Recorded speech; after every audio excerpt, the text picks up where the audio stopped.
Well, hello and welcome to Interview Questions Lesson 3.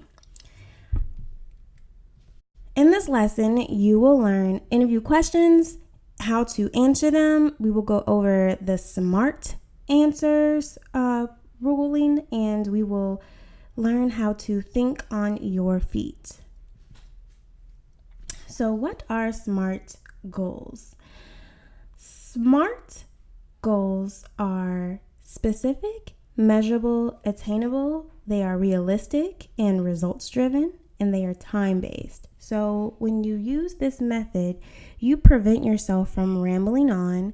You are ensuring that you are answering the question, and you are making sure that you are hitting those goals where you are pointing out and showcasing your talent.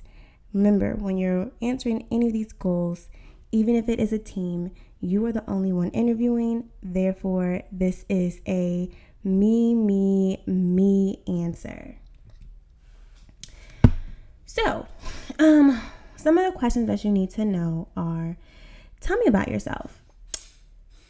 When you tell someone about yourself, make sure that it is related to the job you are applying for.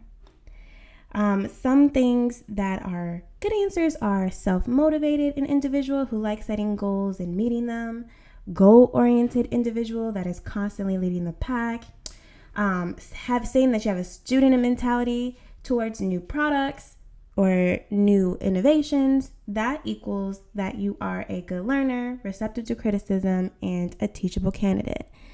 A go-getter who likes to wear many hats and gain new experiences because your ultimate goal is to become a fill in the blank. For me, when I was answering these things, I would say a marketing manager or a marketing director for a global corporation.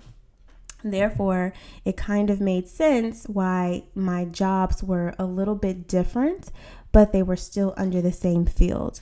When I say that, I mean that maybe I'm doing sports and I'm doing sales or customer service or customer relations. And then the next thing I'm doing consumer packaged goods and I'm doing contracts and I'm renegotiating deals. Now, those two things alone are very different, but the overall umbrella of being a marketing director for a global corporation, it all makes sense why I'm having these different types of experiences. So when you can umbrella yourself, that will help you to be more of an ideal candidate, even if your positions are quote unquote all over the place. If you have a story or a reason why you're doing that, there's a method to your madness. People have no choice but to fall in line and believe that.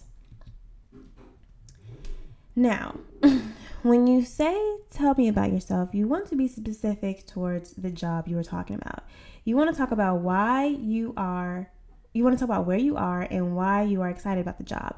And you want to list previous experiences in that statement. So here's an example. I have 6 years of marketing experience working in the consumer packaged goods industry. I have worked with major brands such as Coca-Cola and L'Oreal. I am really excited about bringing my experiences to this company and gaining experiences in inspirational marketing.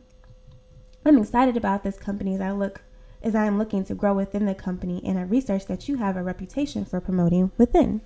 So this is a perfect sentence. I am already giving you a background about me, what I'm doing, why I'm excited about this particular company, what this company has offered me, what I researched about this company, and this is opening the doors for them to either say, you're right, we do promote a lot within, and they can start explaining a little bit more of the company culture, or they can say, you have 6 years of marketing experience. Tell me what else you've done, or what did you do at L'Oreal? That's so exciting.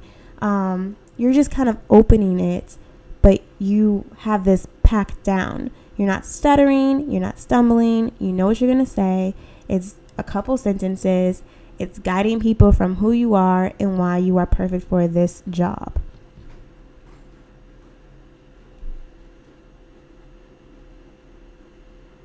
So, again, lastly, with the tell me about yourself, we just want to recap. You need to be specific toward the job that you're applying for. Talk about where you are now and how your strengths and qualities match the job you are looking for.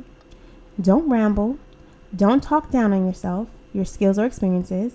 Be confident and slow your words up that they are clear. A lot of times, and I'm guilty of it too, when I'm excited, I talk really fast. When I'm nervous, I sometimes stutter or I sometimes stumble. But if I just slow it down, take a breath, I'm making sure that you are receiving what I'm saying. I have time to think on my feet, and there's no repeat that. I didn't catch that. Can you say that again? You don't really want to have those type of conversations or questions because it throws you off. Because now you have to remember where you left off that they didn't hear you from. It's really hard when you're telling an entire story. And I know you guys can relate. Like, if you've ever been on the phone with your girlfriend or boyfriend or a friend, and you're on the phone and they're kind of zoning out and they're like, oh, say it again. And you're like, never mind. You can't do that in an interview, but you know, it kind of just changes the whole mood about the story. Another great question that you should have ready is, what is your greatest strength? This is your time to shine. Make sure that you have this rehearsed. This is where you highlight a strength critical for your position. This is a perfect time to give an example in your brag book. And for those that don't know, in the next lesson, we have a brag book, and we will be talking about what that is. A brag book is a portfolio that is put together in a binder type layout, where you have the different insertable folders that you can put stuff in, and it has resumes, it has cover letters, multiple copies, because you just want to always have some just in case it turns into a group interview from a one-on-one interview. You want to have extra. It has some before and after pictures of projects that you've worked on, summaries of projects you've worked on, and it has a compilation of different people telling you thank you so that you can prove you are a team player, and some other things. So if you're interested in that, I think that everyone should have a brag book. For me, it definitely helped me land some of these major companies, as well as it helps me when I had a manager that wasn't that in tune to what I was doing day to day, and would sometimes forget what I was doing and would not want to give me all of the credit. It was nice to have my brag book there to showcase real-time projects that I've been working on, results that I've gained, and emails to show that I've done what I should be doing. So I strongly suggest everyone to check out that lesson too. 3, what is your greatest weakness? Now, when you're talking about a weakness, you want to bring it full circle. You want to point out, this is my weakness. This is when I realized it. This is what I'm doing to work on it. This is where I'm at now. You don't ever want to say, this is my weakness. And you never want to say you're unorganized. No one wants to hire someone that's unorganized. That means that things will get lost. People won't meet their deadlines. Like, that is the worst thing to say. So do not say that. But I will give you an example of something that I used for my example, and it will start to have you thinking of how to properly answer this. So you want to point out the weakness and then mention actionable items that you're doing to fix it. And you want to convey that you are self-aware of this issue and that you're in the process of fixing it, and list the steps. So this is how it goes. Well, one of my weaknesses is that I like to be everywhere. Like, I know that I'm hired for a specific job, but because I have this thirst for knowledge, I definitely take on additional projects, within reason and approval from my manager. And if I'm going to be doing that, then I know that I need to make sure that I stay on top of things. So what I'm doing to combat that and allow myself to get these needed experiences is I am very organized. I use a very, very complex planner.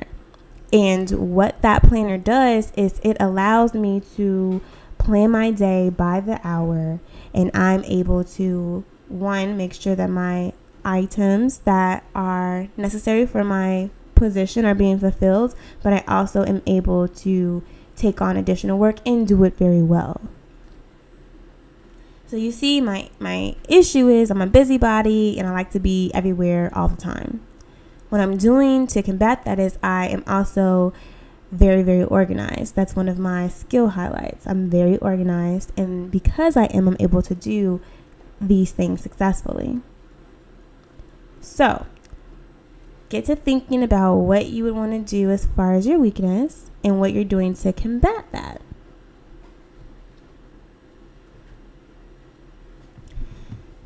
Tell me a time where you failed. Now, this is a perfect example where you need to use the SMART guide, because this is where you're actually going to be telling a story.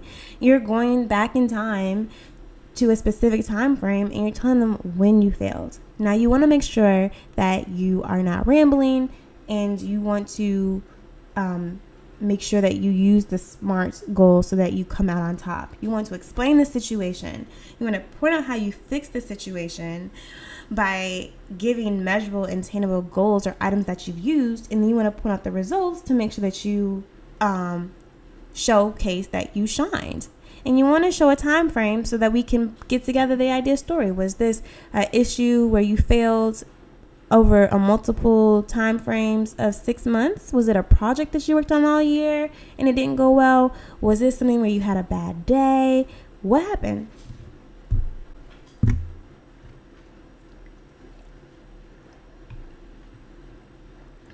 So this is how I would say it.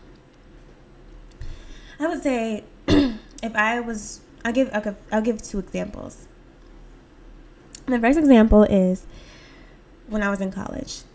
I would say, I was in an accounting class and we had this group project, and we were working on the group project via Google Docs, and we were saying that we were going to meet up. Well, when we meet up for the first time, multiple people did not show up in the group. About half the people did not show up. Now, at this point, we need group participation. It's not fair to have one person to be doing all of the work. So how do we fix this? And so what I did was I decided to send an email expressing very, very in a kind words, like expressing very sympathetically and empathetically, oh, I know that, college at this time of year is very busy. There's multiple group projects going on and multiple extracurricular things that people are involved with. But we just really want to make sure that for the next time we all meet together so that we can properly meet, take on the same amount of work, and make sure that there's a cohesiveness going on with our project. And so the next time we met, everyone came and we were able to end that group project with an A. Now, that's perfect right there. It's telling me, okay, the first time we met, it didn't go well. By the next time we're meeting, it went fine. It's college, it's within a semester, and the end result was we all got an A. Now, let me give you a work example. Back when I was in Miami and I had a client that was really, really difficult. Before I got the client, I was briefed that this client would be super difficult and very complaining. That the last person that they were working with, they actually removed them as the account manager for them. So going in, I knew that there would have to be some actionable items I'd have to do for this person to ensure that I could properly do my job and that we were able to move forward correctly. So what I did was I sat down with her and I put together a special pricing contract for her. And we sat down, and basically what we wanted to do was we wanted to do a temporary contract to test this client to see if they could do it properly. So over 3 months, they would have to hit certain metrics of different sodas and beverages they would have to buy. They were able to successfully hit those metrics, and we were able to secure them into a long-term 2-year contract with special pricing. After that was all said and done and we were able to get the new pricing, I received a letter, and it thanked me for understanding her business, understanding how she went about doing business and working with her, and that I was the first person in over 6 years to understand her and to work with her. And here is a picture of the letter that she gave me. You see how I brought that to life? If I have my brag book right there with my story, I'm telling you a time where I failed. I'm telling you a time where she was not happy. I'm telling you how I fixed it. Okay. If you were fired, how do you navigate that question? Or how do you answer why you were leaving a job? First, companies don't know unless it's made the news what happened. It's illegal for them to call and to inquire why you were fired. Not saying that it doesn't happen or that people just don't tell your business, but most times they just don't know unless the HR knows something and it's going on that way. So with that being said, companies don't know unless it's made the news, and therefore you can lead the language in how you are explaining this. So one language that I've actually used before, because believe it or not, I have actually been fired before. It was my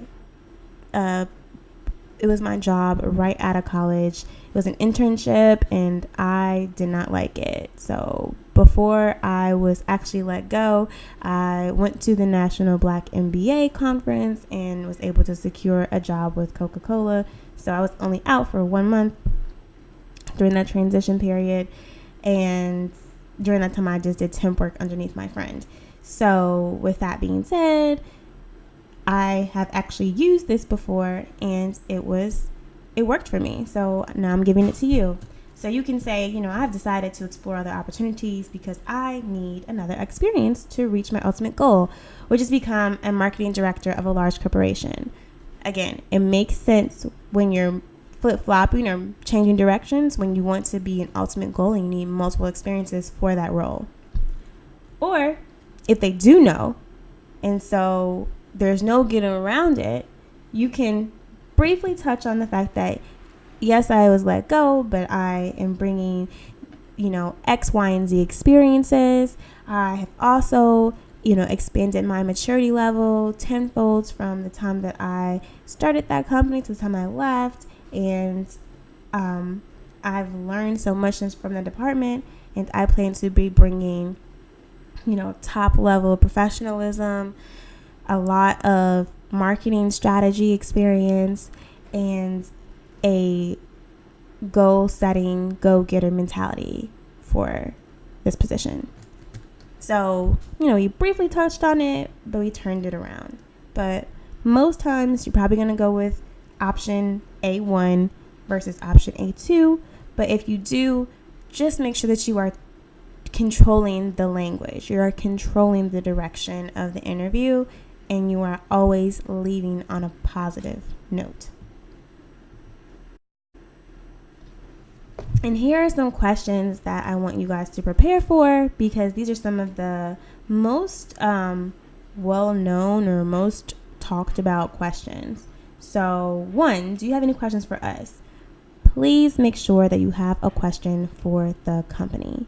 If you don't have one, just have some in your arsenal. And honestly, if you have your brag book, or if you have a portfolio or a binder or anything, you can write these little hints before you get to the interview, so that you can just look at the notes and be like, okay, this is the question I'm going to ask. This is the question I'm going to ask. You don't have to have it all memorized. You just have to have it organized and be together. So if you have flashcards, note cards, notes, whatever you need to be prepared, be prepared. It's okay to come in with cheat sheets. It's your interview, and they're not going to be all in your notebook. That's for you to have. So, do you have any questions for us? One thing that I would say is, what is the company culture? Or what do you think that my first 30 days would be like? How am I being matrixed? Things like that. But make sure that do you have any questions for us? What do you like to do outside for work? Have an answer. Please keep it PG and don't mess this up for yourself. Don't say, oh, Mondays are always a struggle because I'm always out Sunday and hangovers are real. Like, that's not what you want to say. That's completely unprofessional. And we want to keep it PG. So when in line, just say PG. Sports, being athletic, volunteer, dance classes, all those are perfectly fine. What would your first 30, 60, or 90 days look like? So when answering this, make sure that you say, in the first, 30 days or first 10 days, I need to be briefed on what's going on, what are the metrics, where are we starting from, what's our biggest problem. Like, ensure that you are interested in learning what is going on in the company, and make sure that you are interested in what is going on in the standards, the protocols. You want to make sure that you are briefed first before you just come in not knowing all of your P's and Q's. Then you want to start implementing some strategy, doing some A/B testing, things like that. But different industries are going to call for different things. But most importantly, make sure that you list that you are interested in being brought up to date and learning what's going on in the culture, what's going on in the company, and what are the standard processes and procedures that the company has used, because that is very important and that's what they're looking for. How do you work under pressure? That's a good question to have in your arsenal. Do not say that you work bad under pressure, break out in hives, things like that. Make sure that you have a good answer for that. What is your type of management style? How would your last boss describe you? What is your salary range? Before answering that, make sure that you know the salary range. If you don't know it, say, I need to do some research on what is the standard salary range in this position before properly answering. Because what you don't want to do is lowball yourself or highball yourself. If the position calls for, let's say, $50,000 and you're asking for $90,000, you may not want to, say that, because what if realistically you only are looking for $60,000 or $70,000? You, yes, ask for a higher rate, but you want to know the range so that you can move forward and get this job. And then what type of work environment do you like?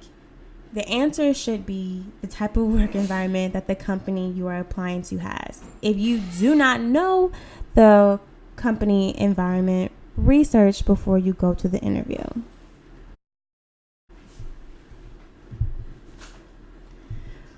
Okay, questions to ask a potential employer.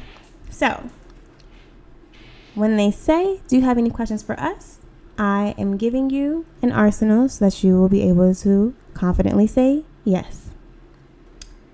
Can you give me some examples of the most and least desirable aspects of the company's culture? What kinds of processes are in place to help me work collaboratively? Am I going to be a mentor, or will I be mentored? How will you judge my success?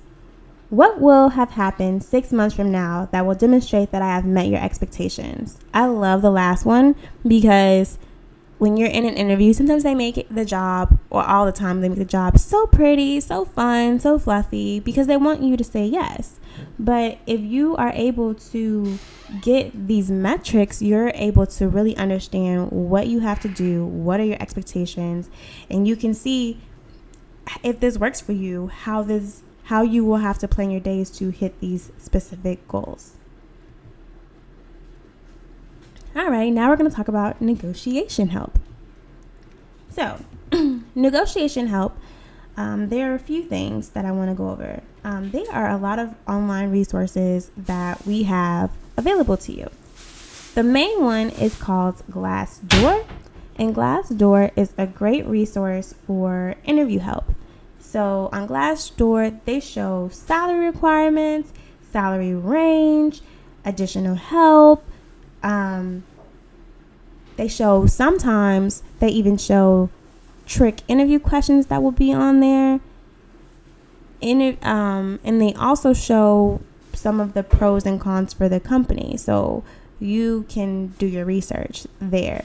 And so Glassdoor is where you are able to leave a review, for a company that you worked for anonymously. So there's a no holds bar, because no one's going to be affected because everything is anonymous. So it's a great tool. I use it all the time. Always negotiate. Studies show that women tend to just take this first offer, and normally you can get more if you ask. So always negotiate, but look at the range and go for the higher part of the range. And if they say no, okay, great, we still have the job.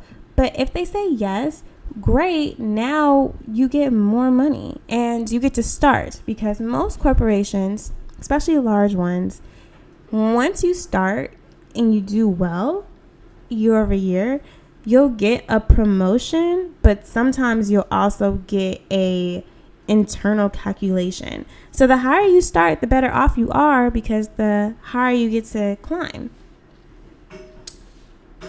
And always go higher for more than you want, because if they say yes, great. But if they say no in counter offer, then you're going to get more than what you want, or you'll get exactly what you wanted in your head. But that's the way negotiation works. They offer, you go high, they meet in the middle. So your homework is to look up a job that you would like to apply for, research that job on Glassdoor, practice at least 3 interview questions for your specific job, and then post your questions and answers to our closed Facebook groups, Melanin Business and the Blue Boss Group.